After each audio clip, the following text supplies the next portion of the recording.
मध्य प्रदेश के रीवा जिले में एक बदमाश के द्वारा एक बुजुर्ग दुकानदार से शराब पीने के लिए पैसे की डिमांड की गई और जब बुजुर्ग दुकानदार के द्वारा पैसे देने से मना किया गया तब बदमाश के द्वारा बुजुर्ग दुकानदार पर चाकुओं से हमला कर दिया गया और तब तक चाकुओं से प्रहार किया गया जब तक कि बुजुर्ग दुकानदार बेहोश ना हो जाए। वहीं जब बुजुर्ग दुकानदार बेहोश हो गए तब बदमाश उन्हें उसी अवस्था में छोड़कर वहां से फरार हो गया। बताया जा रहा है कि पूरा घटना रीवा जिले के अमहिया थाना अंतर्गत अस्पताल चौराहा पर है, जहां अस्पताल चौराहा में स्थित पान की टपरी चलाने वाले एक राजेश कुशवाहा नाम के बुजुर्ग के ऊपर एक बदमाश के द्वारा चाकुओं से अटैक कर दिया गया और तब तक चाकुओं से प्रहार किया गया जब तक बुजुर्ग दुकानदार घायल नहीं हो गया और घायल अवस्था में ही बुजुर्ग दुकानदार को छोड़कर बदमाश वहां से फरार हो गया। वहीं आसपास के लोगों के द्वारा तत्काल इस बात की जानकारी पुलिस को दी गई और बुजुर्ग को उपचार के लिए संजय गांधी अस्पताल लाया गया,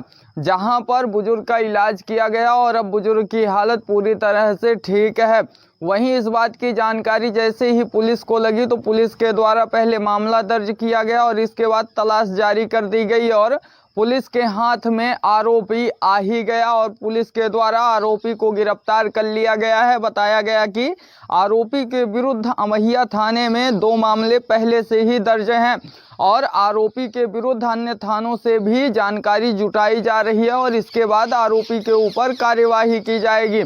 जिस तरह से मध्य प्रदेश के रीवा जिले में अपराधियों के हौसले बुलंद हो चुके हैं और अपराधियों के द्वारा लगातार आपराधिक घटनाओं को अंजाम दिया जा रहा है, कहीं ना कहीं ये चिंता का विषय बना हुआ है। लगातार पुलिस प्रशासन के द्वारा सभी लोगों से यह अपील की जाती है कि कोरेक्स पीने वाले, गांजा पीने वाले और शराब पीने वाले लोगों से हमेशा दूरी बनाकर रखें और ख़ास तौर पर दुकानदारों से भी यह निवेदन किया जाता है कि आप अपनी दुकान पर कभी भी कोरेक्स पीने वाले, गांजा पीने वाले और शराब पीने वाले को ना बैठाएं और ना तो उन्हें अपनी दुकान में शराब, गांजा और कोरेक्स का सेवन करने दें। ऐसे में जो दुकानदार कोरेक्स पीने वाले और अन्य नशा करने वाले लोगों का सपोर्ट करते हैं तो कहीं ना कहीं वो नशा करने वाले लोग लास्ट में उन्हीं से लड़ जाते हैं और उन्हीं के ऊपर घातक प्रहार कर देते हैं, जैसा कि अभी रीवा जिले के अमहिया थाना अंतर्गत अस्पताल चौराहा से देखने को मिला है।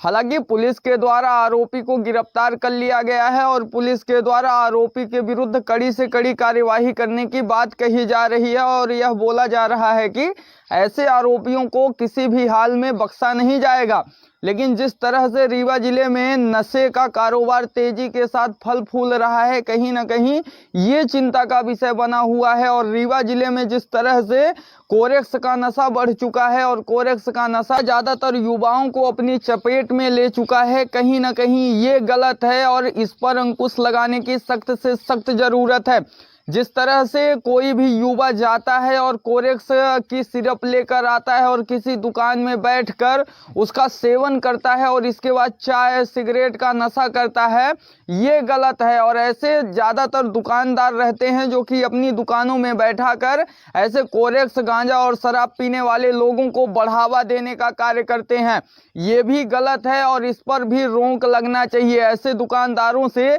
निवेदन है कि ऐसे लोगों को अपनी दुकान में ना बैठाएं और अपनी दुकान में सख्त से सख्त यह मना कर दें कि यहाँ पर नशे का सेवन करना बिल्कुल प्रतिबंधित है और किसी को नशा ना करने दें। जिससे कि रीवा पुलिस के द्वारा जिस तरह से नशे के विरुद्ध अभियान चलाया जा रहा है और लगातार नशा कारोबारियों पर कार्यवाही की जा रही है, इससे रीवा के लोगों के साथ साथ अन्य लोगों का भी सहयोग रीवा पुलिस को मिल सकेगा और नशे के कारोबार को खत्म करने में जब तक रीवा वासियों का सहयोग नहीं मिलेगा तब तक कहीं ना कहीं पुलिस इसमें असक्षम है और पुलिस के द्वारा नशे पर पूर्णतः प्रतिबंध नहीं लगाया जा सकता। कहीं ना कहीं आम लोगों की भी मदद बहुत जरूरी है और इसमें आगे आकर मदद करने की भी जरूरत है, जिससे कि रीवा नशा मुक्त हो सके और जिस तरह से रीवा जिले में नशे का कारोबार चल रहा है इस पर अंकुश लग सके। हालांकि देखना अब इसमें यह दिलचस्प होगा, क्या रीवा पुलिस के द्वारा ऐसे अपराधियों पर अंकुश लगाया जाता है जो कि नशे के लिए पैसे की डिमांड करते हैं और फिर पैसे ना मिलने पर घातक हमला कर देते हैं। इसी के साथ मैं संवाददाता विजय तिवारी, रीवा।